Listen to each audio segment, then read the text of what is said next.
because when I'm talking to people, and sometimes, I don't know, sometimes I'm going by a tram and having like this cube in my hand as somebody asks like, what's this? Is it a bomb or something? We've sent it to space just last year in December on Falcon 9 from California, Vandenberg Space Force Base. And on that, we are right now testing the method, how we could get rid of space debris. How does it happen? Do you just call SpaceX, hey, I need to launch a satellite? Because we've got like 24 hours to say yes, that we are going to send it. Czech education system doesn't always know how to handle, ambitious kids and kids who want to do something extraordinary. Actually, what space gave to me is that today I can be like empowered that most of the days I'm just talking to so many inspirational people, like you, and we've talked about so many things you are doing. Elon Musk is known for having many parts where he was about to lose SpaceX or something. I think I'm not in that state yet. Welcome to Beat Sexism Talks Innovation series, the series where we meet the people rewriting the rules. Today's story, it's not just about ambition, it's about defying gravity, literally. Imagine launching a satellite before graduating high school. Simonu Klingovi did. At an age when most people are worried about final exams, he was worried about final countdown. Today, we'll find out how he turned a dream bigger than most classrooms into a satellite orbiting Earth, and why this is just the beginning. This isn't just a conversation about space, it's about breaking ceilings the world told you not to touch. Let's go. Hi Simon, welcome to Beat Sexism Talks. Hey there, I'm happy to be here. I'm looking forward for the interview. We finally made it. We had several trials and errors until we found a date. Yes, I mean, we are still flying all around the world. So. You from one corner, me from the other corner, but we made it. We are here in Prague and ready to talk about something very exciting today. I saw a lot of your interviews, and typically they are all featuring space. For obvious reasons. That's something that we're gonna get to later for sure. But if you had to introduce yourself, because I want to start a little bit differently, if you had to introduce yourself to someone without mentioning anything about space, how would you describe yourself? Oh, Jesus. Probably a workaholic, I'd say. A person who loves his job, which I can't mention that is something about space, but I could mention that we are sending people somewhere where they've never been. We are just exploring. We are, as people a few hundreds years ago were exploring Americas and doing new stuff, we are doing it today in the word I can't say. And especially what I'm doing today is I'm trying to show as many people as I can that really the things, even the exploring, the new boundaries and everything is possible here in our country, in Czech Republic. And that is the word. You're a dreamer. I think so. I mean, I'd say it was all from my childhood that I was into the word I can say right now, I'd say, space and, all that stuff, Star Trek, Star Wars. I don't know, do you prefer Star Trek or Star Wars? Star Trek. Okay, you're Trekkie. I'm in the Star Wars, but okay. Doesn't matter. But when I was about, 10, 11 years old, I really saw that the things that we are dreaming about in terms of space and, reusable rockets and moon, Mars, everything, they are really possible and that they are happening. So then I started thinking what I could do in the sector. Yeah. What I really found impressive, on your website, there's a quote. And that quote says, "My story is still a work in progress." And I think this is something I would like to touch upon because this is a life philosophy which I myself follow because we're constantly a work of art. We constantly change as human beings. We don't stop at one point and then say, okay, this is me, take me as I am. I even see it in myself. I change every year and I learn new things and I adapt them in my life. So when did you first feel that spark, that feeling that your story wasn't going to be ordinary? Whoa! Firstly, the quote on my website is actually just because I was too lazy to finish the website. I was just like, I should have some website about my story, but I don't have time to do the web now, so that's why I did it. Busy flying. Yes. But you know, when you have to do the things, you can't spend time doing the website about it. So the first time I felt I was going to have some interesting story, I'm not sure actually. Like I was just trying so much to have the extraordinary story that I'm not sure if I had one moment when I started realizing that it is really happening. Because you know, when you are 10 or 11 and you are thinking, how could you be part of such a thing like space exploration? You just, you know, read some books from some authors from space and some biographies and etc. You start building some small rockets because that's what most of the people did. So you just melt some basic chemicals and you get a propellant, so you can do some. I have all my fingers, so everything's fine. But that's how it started, and then I've been trying some projects like from European Space Agency and others, where you can literally like, for example, an astropy competition that involves you into programming and designing an experiment that later on runs on the ISS, International Space Stations, and it really happens. Or in the Hack an Exoplanet, we won and we've got the possibility to actually talk to a Nobel laureate. So that was very inspiring. I don't even know if I've ever realized that You've been constantly in it. Yeah, I think so. Can you be totally honest and answer to me whether at any point you thought that you were completely delusional? Because sometimes ambitions need a delusion. You have all these people trying to like sort of pull you down, like, why are you dreaming so high? Be more. Like, where is your common sense? But ambitions sometimes invite even delusion, because that's how you make extraordinary things. Yeah, I mean, it was definitely several times, you know, when, and we've talked about that before the interview, that right now I'm just having so many things that I could do, you know. Yes, we are sending satellites to space, etc., working on that, but in some point, you just have so many things you could do that, you know, you can't do all of them, so you have to say no to some of them, and sometimes even the dreams you have are too ambitious. Sometimes you run into a wall, but I feel that's just a part of it. I mean, I don't feel that bubbles are a problem, you know, that something is too ambitious or something, because yes, one time it will have to get more real shape and everything, but I feel that the dreams and belief that we can do it is part of it, and that's what I feel that in Czech Republic maybe could help if we would really believe that we can do the things. Because when I'm talking to people, and sometimes I don't know, sometimes I'm going by a tram and having like this cube in my hand as somebody asks like, what's this? Is it a bomb or something? Just that happened actually today. No way. One guy asked me that I should remind him when I'll be like releasing the bomb that he runs away or something. Okay, so since we're talking about bombs, what bombs do we have here in our studio right now? None of them. I mean, people often think that these are some bombs, but they are not.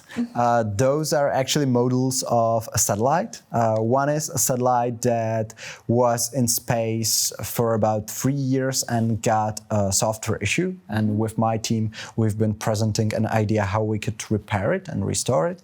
And the other one is even more connected to me, because this cube, we've sent it to space just last year in December on Falcon 9 from California, Vandenberg Space Force Base, and on that we are right now testing the method how we could get rid of space debris. Because that might seem like a bullshit, like, oh, don't we have enough debris or garbage here on Earth that we have to do that stuff in space? But if you imagine that cubes like these could collide, when that happens, they can just spill like Lego particles to just thousands of them, and those are the debris. And when that happens, it can just grow exponentially, because those particles still have a speed of more than 25 times higher than a bullet from a gun. So they can damage any other satellite or space station or anything. So what we are working on with this cube we have up there is a method how to get rid of the debris, how to actually use high powerful lasers from the Earth. We are back in the Star Wars, maybe I didn't come so far from that, to actually hit the particles, ablate the material, so we have action and reaction, and we can slow it down and make it into the atmosphere where it burns safely to get rid of it. But why? Why space debris? And why exactly this idea? From, how did it evolve from an idea to launch the satellite, which, by the way, is amazing. You launched it into space with SpaceX. Congrats. That's a huge success. But how did it evolve from an idea to actually making it happen? And how does it happen? Do you just call SpaceX, hey, I need to launch a satellite? Like, can you walk us through for us that we are not so much into it? Yeah, sure. I mean, that thing with calling doesn't actually work. Even some people in the European Space Agency have problems that SpaceX is not replying their emails because they are just not important for them. They have so much business. And actually, SpaceX as a single company has more payload launched to space every year than every other countries and companies in the world combined. So they just don't care about small stuff most of the time. But what was the beginning of this project was that I just wanted to try one competition in Space Center Houston, and I saw the website. It was called Conrad Challenge, after the third man on the moon, Pete Conrad. And on the pictures there were like astronauts and NASA people that were the judges and everything. So that was the motivation for me to start this thing about 2 years ago. Then I've collected some people to make a team. We started working on it during the competition, and when we went through some phases to the final round and eventually won it, we just knew that it is cool that we won some NASA competition, but it shouldn't be all of it, and that we should really take this momentum to make it real.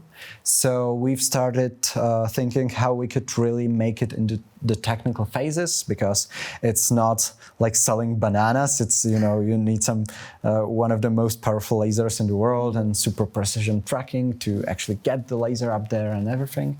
So how we got to launch actually the satellite was that we've got some sort of a last minute to launch on a Falcon 9. Of course. Yeah, because when you are traveling by bus or train, I've traveled today from Brno to Prague by train, sometimes people just hop off the train and don't use their ticket, and there is just some space. So that sometimes happens also with the satellites and with rockets. But when that happens, SpaceX doesn't practice that they would just let there be some free space and want to use it because it is so expensive. So what they do is they just in some form can provide it to some other people. And in our case, it was actually a launch provider, ExoLaunch, who got a free space on their payload, and they could give it to a bunch of companies called SpaceManic, who then gave it to us. So we've got to launch a satellite actually only 8 months after winning the competition in NASA. And the process of it was like doing a marathon in the speed of sprint, I'd say, because we've got like 24 hours to say yes, that we are going to send it, because then they would give it to somebody else. Then we've got about 5 days to send some first drawings of how the satellite would look, what systems would be there, and about, I think, 5 weeks to really send the technical proposal. And then after about 5 months, we were already giving the satellite in Berlin to the ExoLaunch to get it to SpaceX. Love the story. Love how everything happens. It's sometimes a combination of luck, but also persistence. But what I also love is that you rallied over 20 people, to be precise, 20 students that built the real satellite. So how do you really convince others to dream with you? Oh, how did you get 20 people to say yes, let's do this together?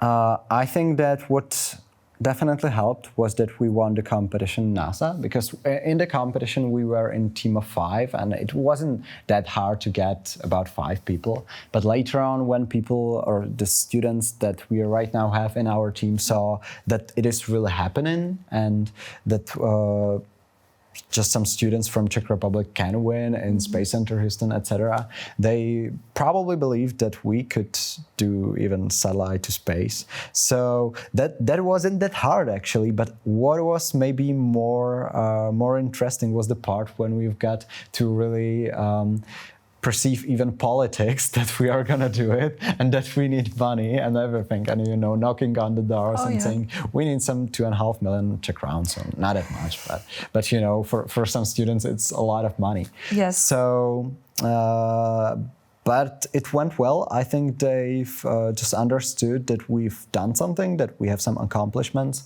and believed that we could do it. And that was the same story with our main partner, the laser centers close to Prague in Highlights, who just helped us to really get the technical thing in the terms of the laser, when we are right now getting ready to really fire the thing up there to track the satellite and test some stuff. So they also didn't say like, hey kids, go play on some other playground, I don't know, but said, yes, you want to send a satellite to space and we want to be part of it. So it went well.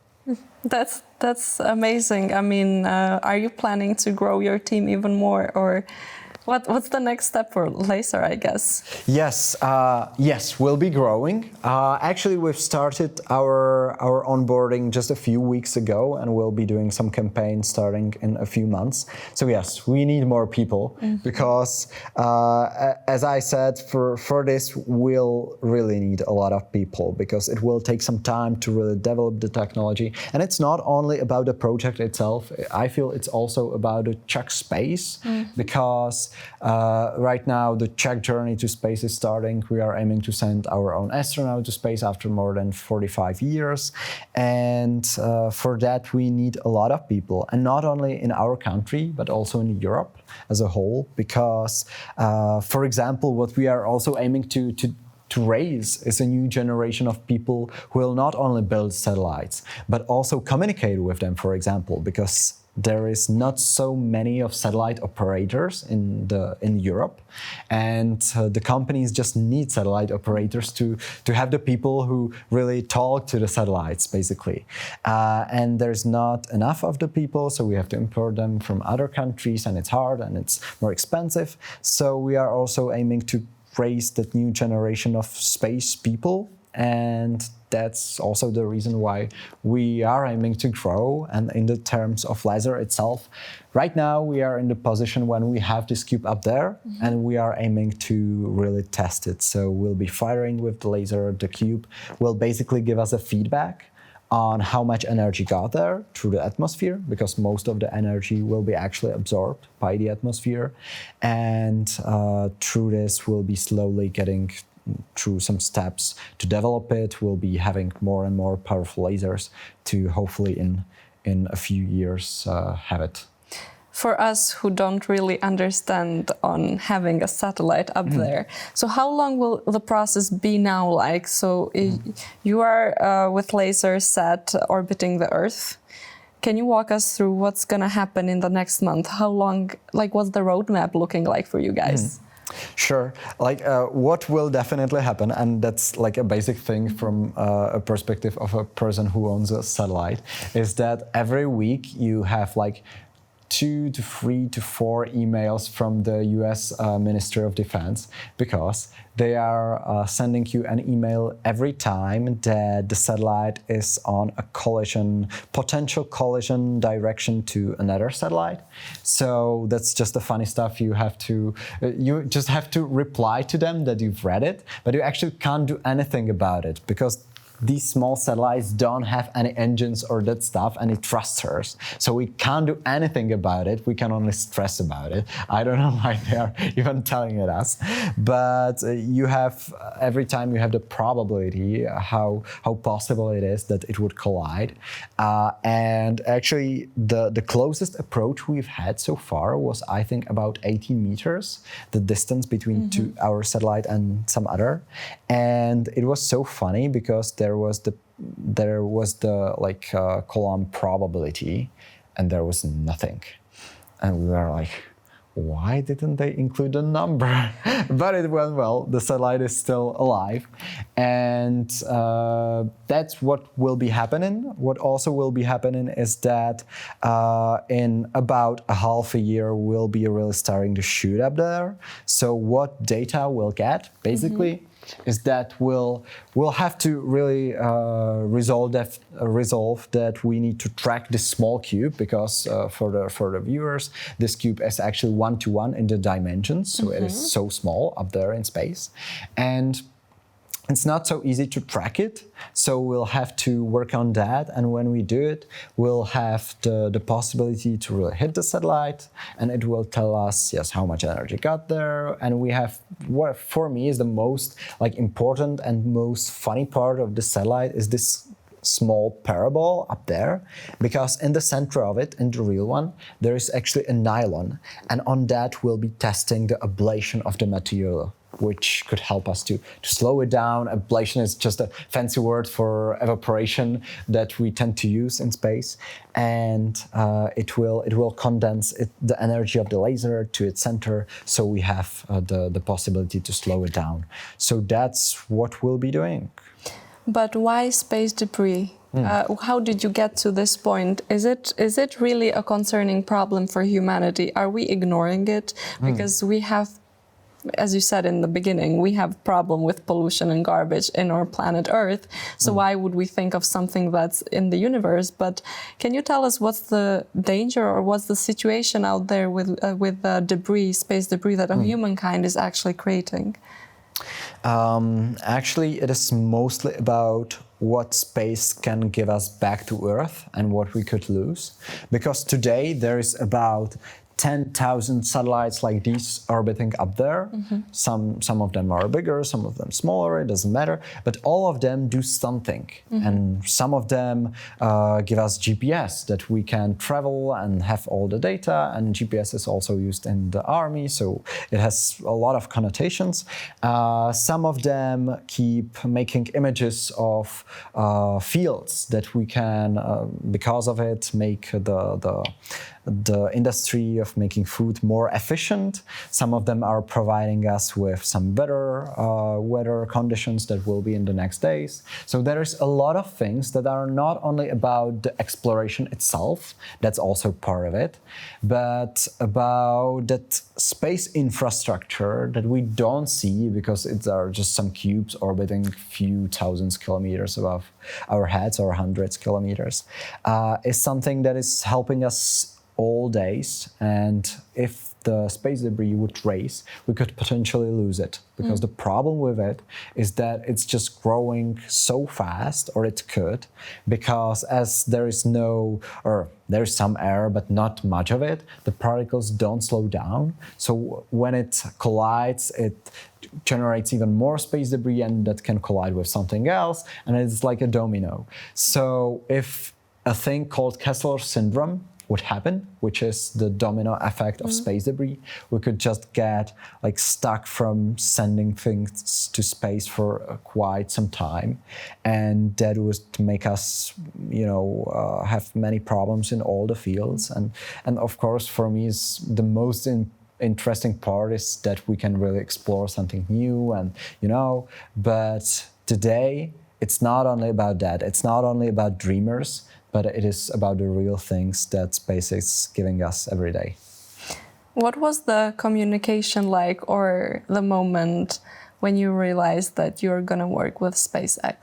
Because, I mean, launching satellite is one thing, but then when you have SpaceX behind, that's another story.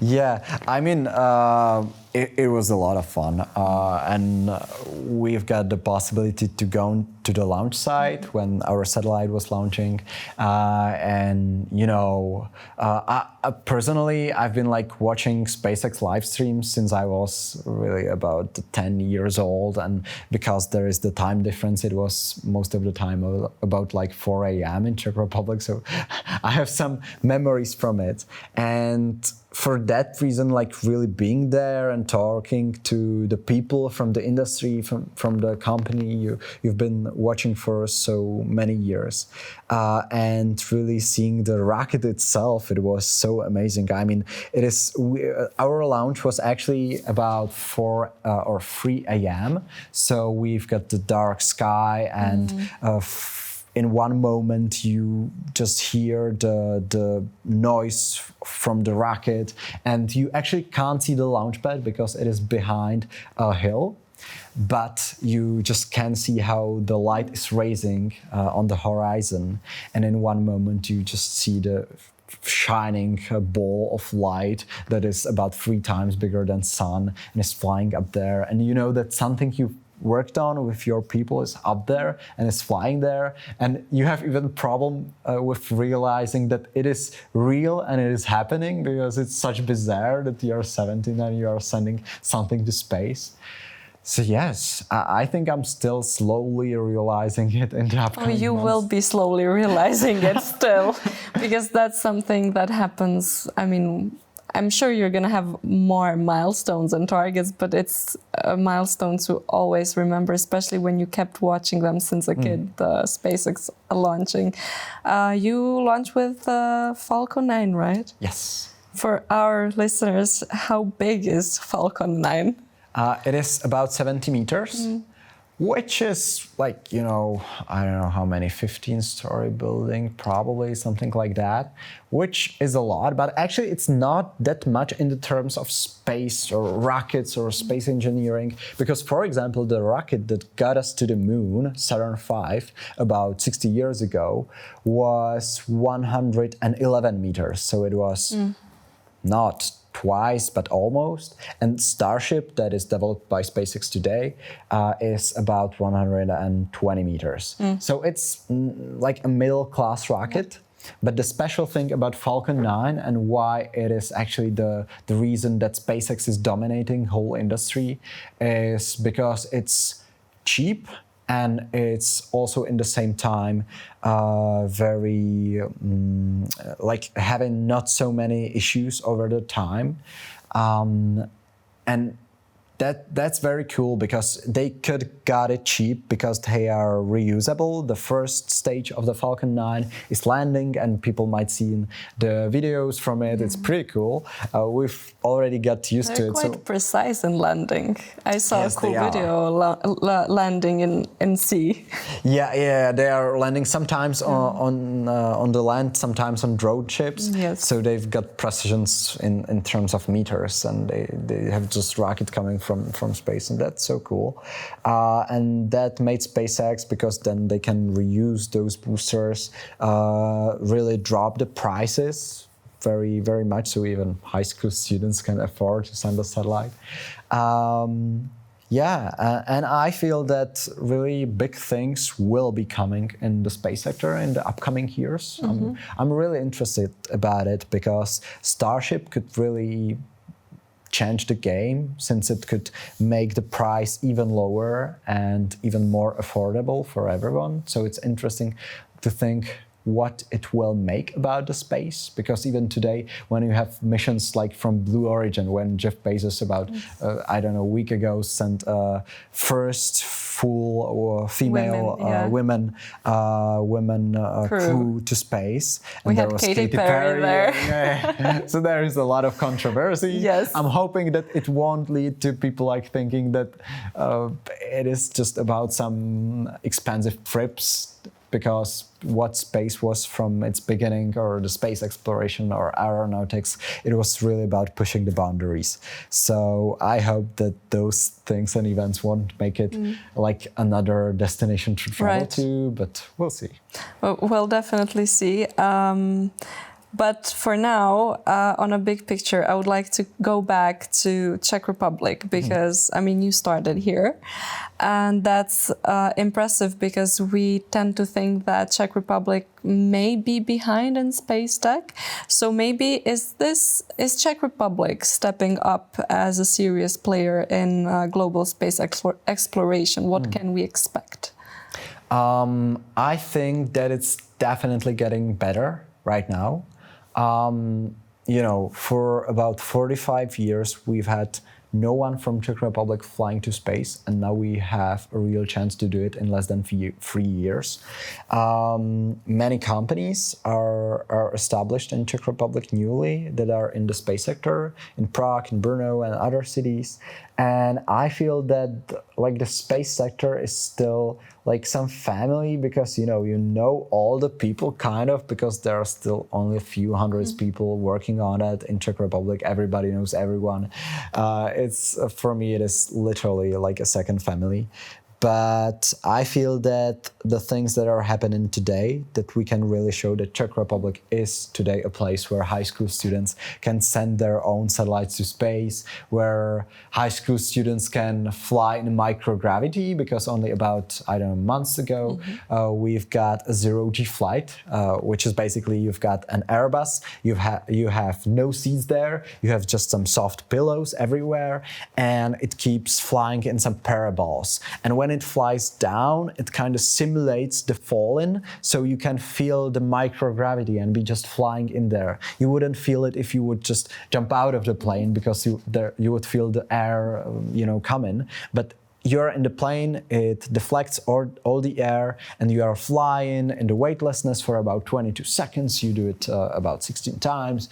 Not only zero-G, but also Mars gravity and moon gravity and everything. So you're jumping like the astronauts in the Apollo videos. It's so cool. And I think the Airbus haven't been in many countries yet. Yes.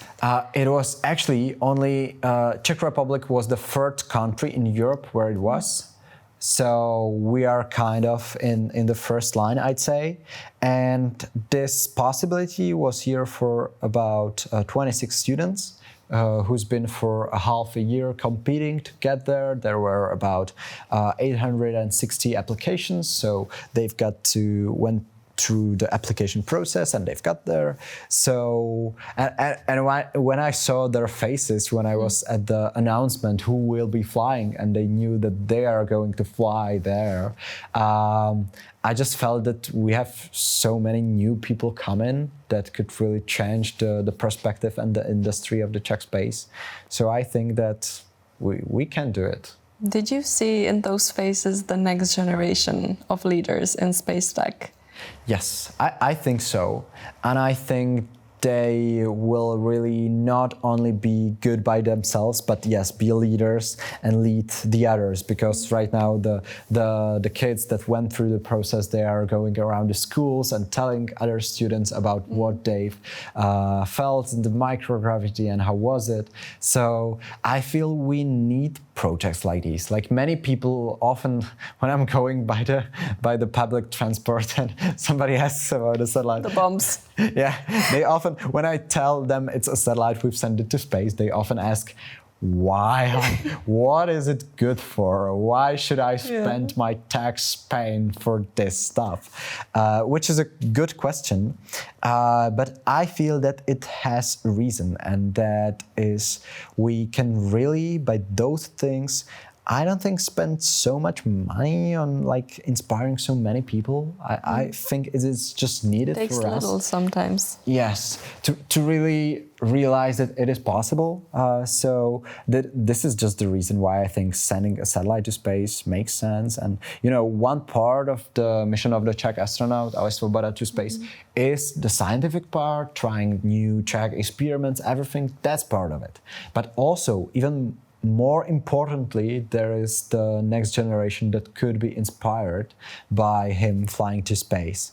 So I think we need it because we need more people in tech, in studying the STEM industries. And I think this is the way, because as such a small country, to be honest, we can't, stand on some oils or I don't know, or industries or something. But we need to stand on the shoulders of the people that are motivated, that know that they can do it, and that are inventing new things. And I think things like space can help to really get there. What was the age of those students that won this competition? They were about from 13 to 18 years. We've got actually one, they were all around the spectrum.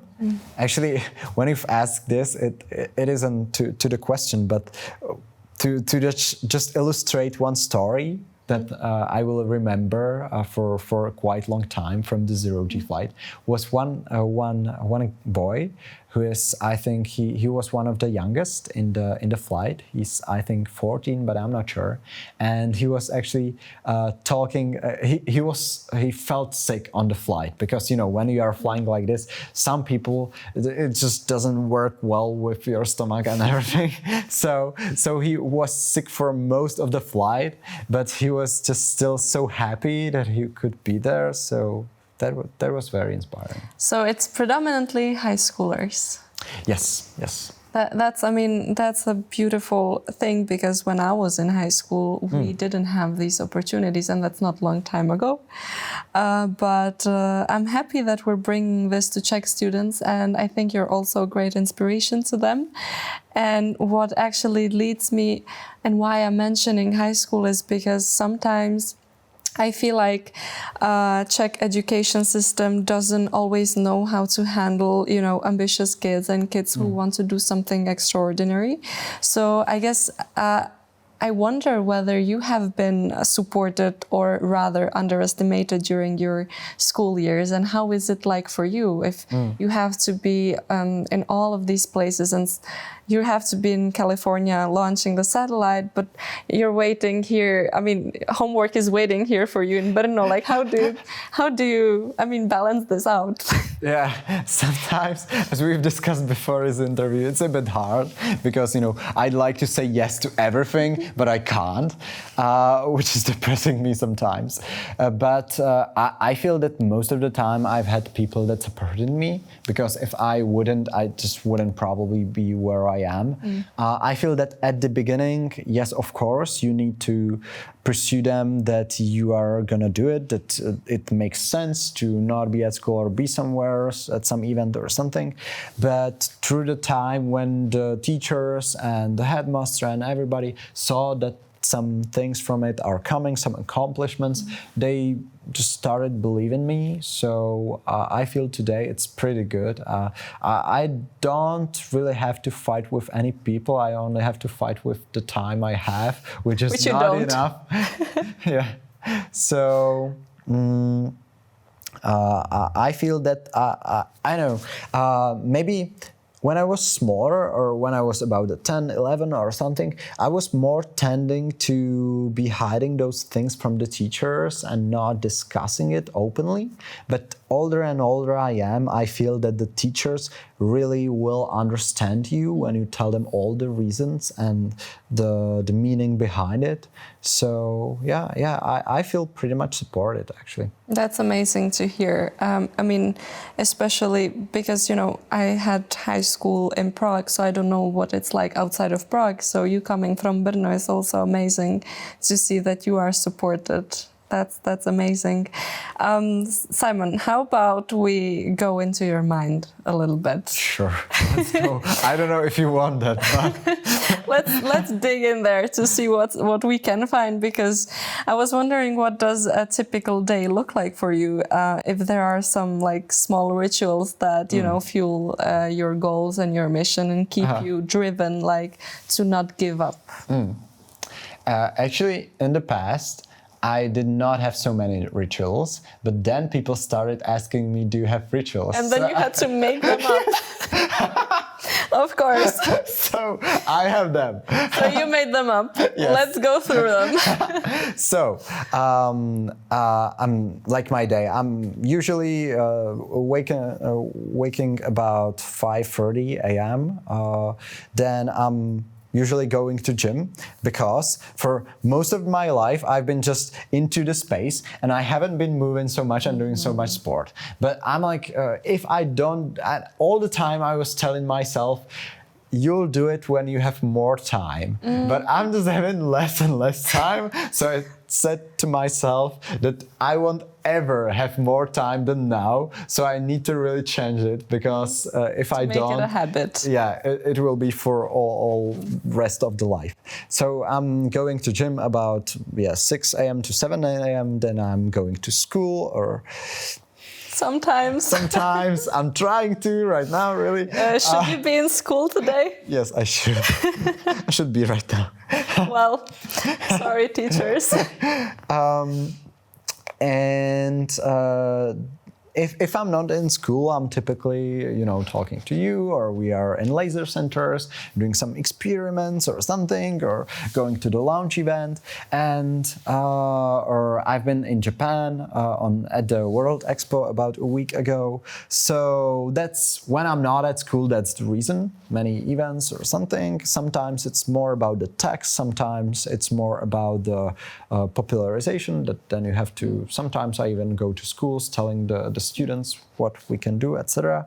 When I go to the school and I come back, usually we have some meetings with the team because that's maybe interesting. The team I'm working with on the project, we are not only all around the Czech Republic and also Slovakia, but also we have people from the United States, one person from Great Britain, one from Germany, etc. So we are working online most of the time. We have some meetings, like physical ones in Brno and Prague, but most of the time we are working online. So what I'm really getting used to in the terms of sport, I've been impressed how many calls and stuff you can... On treadmill. No, but when you are cycling. Oh, because yes. You can have just your phone on Exactly, you can put it in there. And you can just go and calling to the people. So I'm really getting used to this. And I feel that I'm more and more trying to turn off things like, imposter syndrome and other stuff. Because sometimes people ask me, do you have to fight with this? And I'm like, I've just decided to turn it off because I've been into, overthinking and, that stuff for a long time. But I feel that most of the time, the people who really accomplish the things are not the ones who really have it ideally planned and everything, but the ones who really start. So I'm really trying to do that as much, but I'm still having some hard time, thinking too much about some decisions. But I'm really trying to make it faster because as I have so many decisions to do and more of them come in, I'm really trying to make it more effective. So that's also a thing. I'm also trying to be optimistic.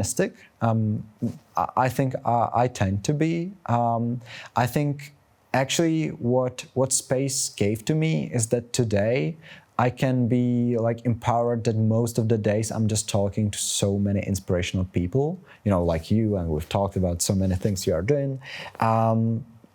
That actually today I really don't have to talk to people that wouldn't inspire me because I have so many inspiring people around me. So that's very good. And sometimes, my classmates ask me where are you taking the energy? You slept 4 hours and you're doing that stuff. And I feel it is because of it, because of how interesting thing I can do, which I know is a privilege that not everybody can probably have. And I see that when I come to school and, you see all the classmates that are depressed, that they don't know if the things they're learning are really important, whether they use it. Worth it, yes. But that's why I'm trying to show that the stuff is possible and that we can do cool stuff, and that learning math and physics makes sense because you can use it. And you know the classical question, like, do I need it to, I don't know, when I come to supermarket, do I know to have those quadratic whatever? A typical question. But yes, you don't. But I feel that math and that stuff can really help you think differently about not only the math itself, but the world we are living in. Problem solving. Yes, exactly. It's all about problem solving in the end. And I think you said it beautifully, but like you just have to start. I think that's the beauty of the chaos. Like you just start and you don't even know if you're ready. Yeah. You're sort of delusional. You have a dream. You just start. You don't know where to start, but you just start. And I think that's also how you're describing this story. And I wish more students understood this. I wish that they didn't overcalculate everything. I wish they just took the first step, because every day is day one sometimes. Yeah, sure. And I think what is important, that every time you make a mistake, you'll probably have chance to make it better next time. Like, especially when you're young, you'll have so many opportunities. Like, I think there are just so little things that would be just like a once in a lifetime thing. I'm just feeling more and more that it keeps coming. So I think it is also about how we work with making mistakes, because I feel that we could really get better in it, you know, not saying that when you make a mistake, you're a bad guy, you've messed it up, man. And you have to, you know, take, I don't know how to translate the thing into English, but you have to take the yellow vest and that's you're done. But I just feel that making mistakes is the thing that you're in the learning process, because, you know, some people say that experts are not the one who know the most, but the ones who actually went through so many iterations and mistakes that they can really know every situation, and that sometimes making mistake is better than having some accomplishment, because when you are good and you've done it well and you know nothing that you've done wrong, you just can't really learn from it. Probably you didn't have enough hard thing to do, because, you know, when you're in the learning process, you just need to get into stress and into the position where you have no idea what you're really doing, and you just have to find out. So I'm assuming you made a lot of mistakes. Yes, I'm doing them every day. So was there a moment, or how close were you to the moment that this could have all crashed and failed? Was there such a moment for you where you said, wow, this is going nuts? I'm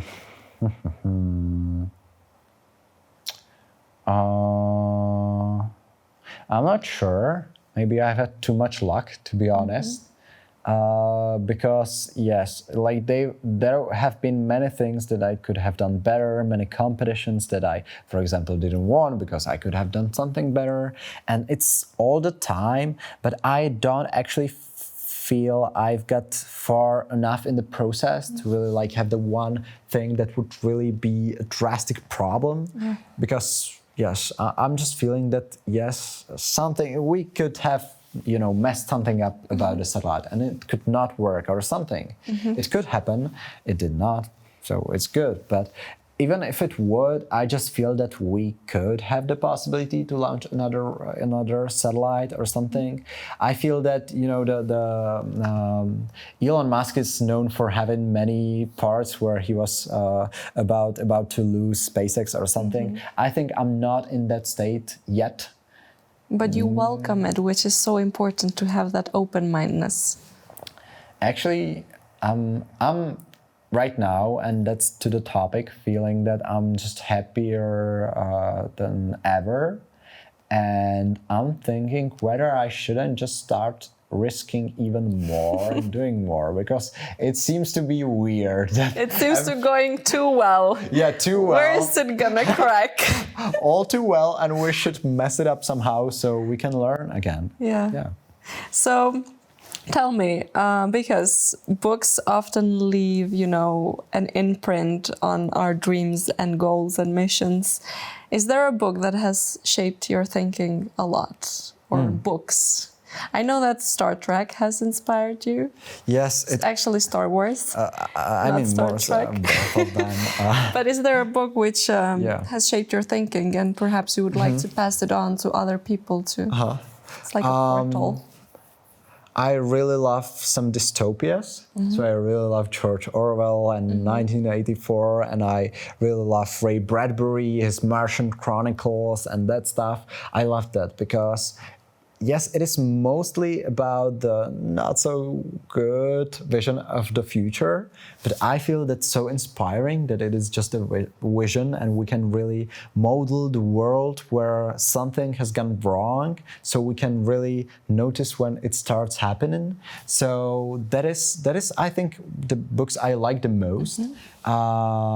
And if you want something easy to read, then Hitchhiker's Guide Through the Galaxy is a classic book for aerospace people, because it's a random book, I'd say, but it's really funny, and I feel it is also about the risk taking and the improbability of the things that are happening, and they are happening. It is also about life in the universe and how it would be just a wasted space if we would be the only ones in the universe.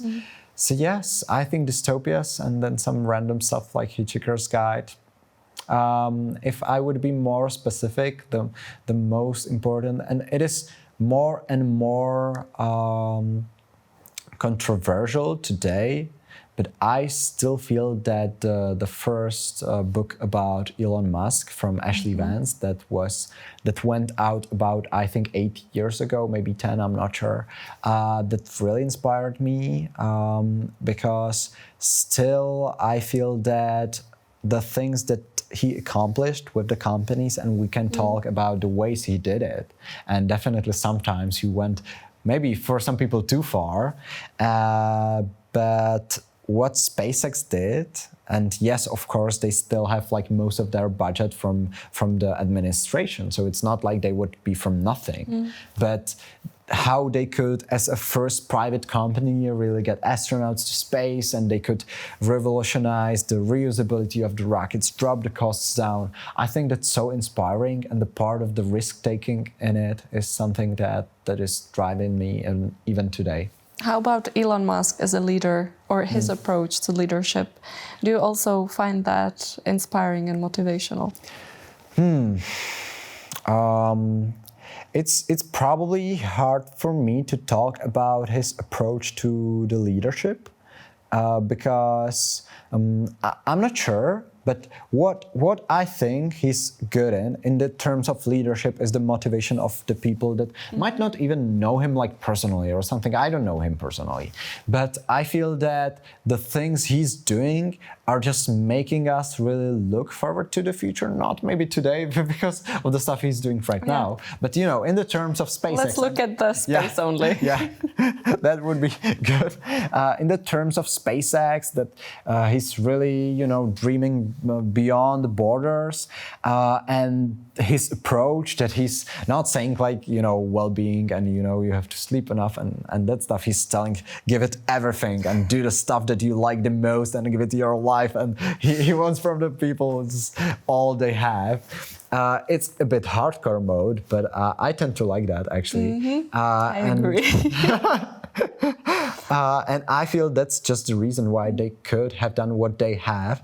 And even today, even there are many controversies, SpaceX is still a company which has so many thousands of people that are so motivated and giving everything to changing the industry that I would be very sad if the controversy of one person would drop a shadow on the whole company, because I feel that today we are in the first day of the whole human civilization, when we have the possibilities we have, when we can really launch people to moon, to another planets, to make life multiplanetary, to really have better chances to sustain to the future.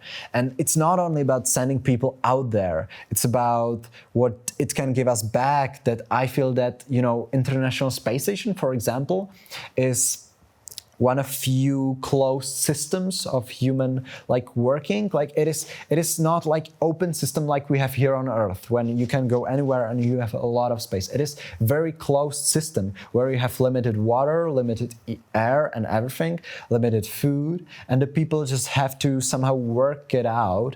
And I think that also in that way, space can inspire us to better treat our resources that are also limited, but there are our planet is like a bit bigger spaceship, but it is still a spaceship. We are not unlimited, and we just need to know that. And I think that if space can give us something, that is the thing.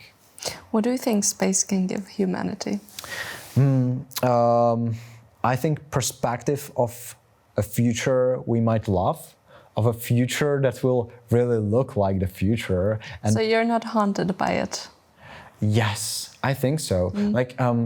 I feel, I don't know, I've probably haven't discussed that to enough of my classmates, but I feel like today people are more and more feeling depressed about the future and about what will happen. And I know some people who are telling me I don't ever want to have kids because I don't want to bring them to this world. Typical. Yes, but I'm like, oh man. If that is the depression when we are in the best times of humanity, we might have a problem. Oh, we do. So I know so many talented people that just don't believe in themselves or in the future they could do it. So I think that's what we need to change. And I think that aerospace is the gate to it, or one of many of the gates.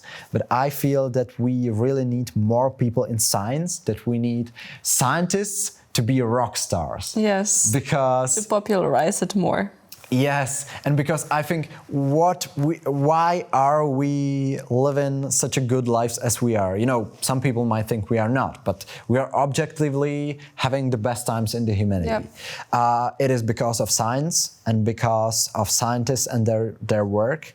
And I feel it has just come the time where we need to really choose our leaders and the people we are following more precisely to the science. And I think aerospace can help with it because it's science, but I feel it's still cool, to send some people on top of a flying bomb, basically. To some place where we've never been. I think it can be very inspirational to the people. So they don't need to work in aerospace, but they can maybe see aerospace. And I'm often asking whoever wanted to be astronaut in where I'm in some school or something. A lot of hands probably go up. Yes, and even more I think most of the time people are a bit shy to raise their hands. Really? So half of the hands raise. But when I then go to the people that didn't do it, and I ask them, they even say, yes, I did, but I didn't want to raise my hand. So I feel that almost everybody sometime wanted to go to space, and I feel that all people don't have to go to space or work in it, but they can maybe see themselves in it and then go to science or to biology or chemistry or whatever.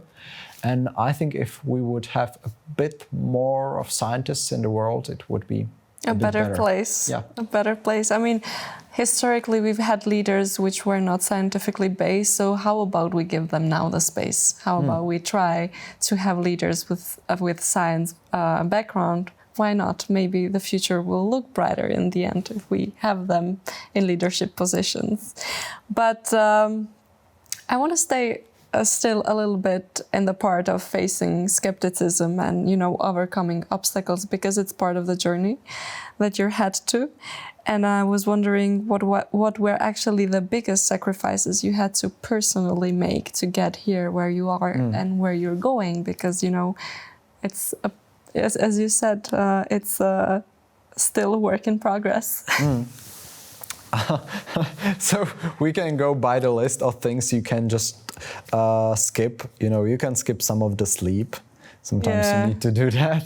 Yeah, sleeping for hours. That's one sacrifice here, guys. Then you can skip, it's sad, but for some time you can skip some of your friends. Friends and family time. Yeah. But I feel I had to skip it for some years. And I like most of the time I was for many years like just working on the projects and everything. But I feel over the time I just started getting more and more in the community where I could have even better friends and the people that are not only my friends but they're friends and role models in once, which is so cool to have. So I think you have to make some compromises or something, but most of the time I feel that what was compromise at the first then became like the most profitable thing for me. So yes, friends, and for some time, as I said, I wasn't doing so much sports, so that I'm trying to change right now because well done. Yes, I also don't want to have like a high right now and then drop. I want to be there for some time. Yeah, to have a stable life. But to be honest, yes, you have to do some compromises, but I don't think it would be so drastical. I feel that it is maybe because of how many opportunities we just have today, of how much information you can learn by just getting them on the internet, and how many people you can meet via social media and really then connect to them, and how much knowledge you can get. I feel that everything is just so much easier that we just have to use it. We're slowly getting to the end of the free part, and I would like to end this part with one question on the long-term side, because you're obviously working on a project which was a dream for you when you were that kid observing SpaceX launching their rockets. But if you could create one dream project, no limits, even financials here, and we know how it's tough to fundraise. One dream project, no limits, what would it be? Oh, that's a tough one.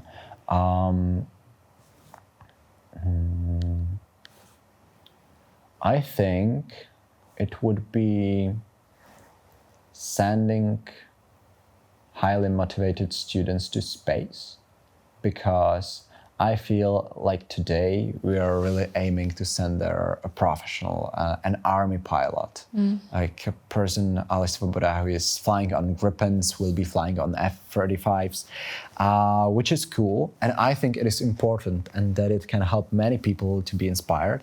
But I feel that still there is not the proximity. I feel that if we want to really inspire the people who are at my age or even younger, about 10 years, or it doesn't matter, that it would be good to have young leaders who are really close to them.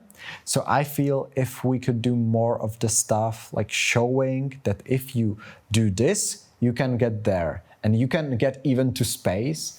And I think today we just have the possibilities to even like send, Jeff Bezos does that. So we could send not.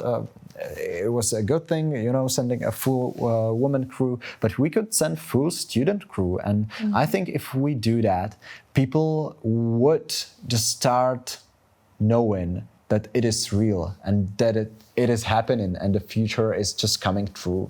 And to be honest, I'm feeling more and more like the future is really coming. Like the things I've been watching, like in Black Mirror sometimes, my favorite series, but even the books and everything, like, what is the new things in AI and aerospace, the reusable rockets, in genetics that we can, know our DNA and what are some diseases we could have and that stuff. I'm just really feeling that the future is going to be like a future. So I think that showing to the young leaders and making more young leaders via sending them to space or giving opportunities to young people could really help with the mindset. And before we sign off, we're saving the best for our premium listeners. In the next 15 minutes, we will go deeper into the raw realities of building a satellite on a student budget, into the myths and brutal truths of space entrepreneurship, and we will explore why Simon believes innovation is not about age, wealth, or location, but about stubborn belief in the impossible. Stay with us. This is Premium Dive for dreamers who are ready to make the sky the beginning, not the limit. Maybe there is someone watching us who's interested in pursuing something similar, but they don't know where to begin. People who don't have a strong network, like how do you build that network? You have a great idea, but without a strong network and support, that idea will live, in your shelf. So is this also important for the journey? Do you need that strong networking to make, brilliant idea come to reality? I've had this discussion with Slovak president actually, and he was like, why is it so expensive, that small cube? That space is a place which tries to not only kill people, but also to kill tech. The Ministry of Transport, which is interesting because in most of the countries, the space sector is under the Ministry of Defense, but in Czech Republic it is under transport. You send a train, you send a rocket, it doesn't matter. They do everything.